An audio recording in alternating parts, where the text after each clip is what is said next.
Okay, we're back with a little squirrel here. I'm just going to go over one tool, or a couple tools here I haven't really looked at before.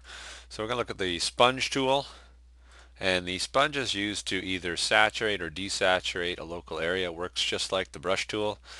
So you'll notice up here I have shapes, I have hardness, I have size, and then right here I have saturate and desaturate, and I have flow. So I'm going to saturate this little guy here, and you can see that by just rubbing over him at 100% opacity, I am saturating all the color, and I'm oversaturating him to really illustrate this point.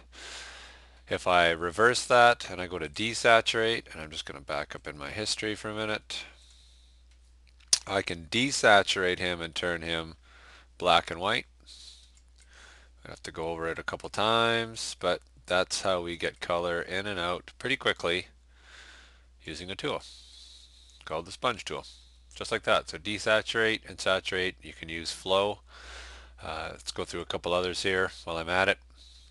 There's the smudge tool. It's kind of an interesting tool if you need to push something out of the way. Let's go back so you can see there's strength, finger painting, different modes. I'm just going to leave it the way it is and just show you what happens. Notice how I'm smudging that out there. I'm blurring it. I'm stretching it. If you crank up the strength to 100%, you'll notice I can grab his little paw and darn near drag it halfway across the screen. So that's Smudge. One of those tools that comes in handy every now and then.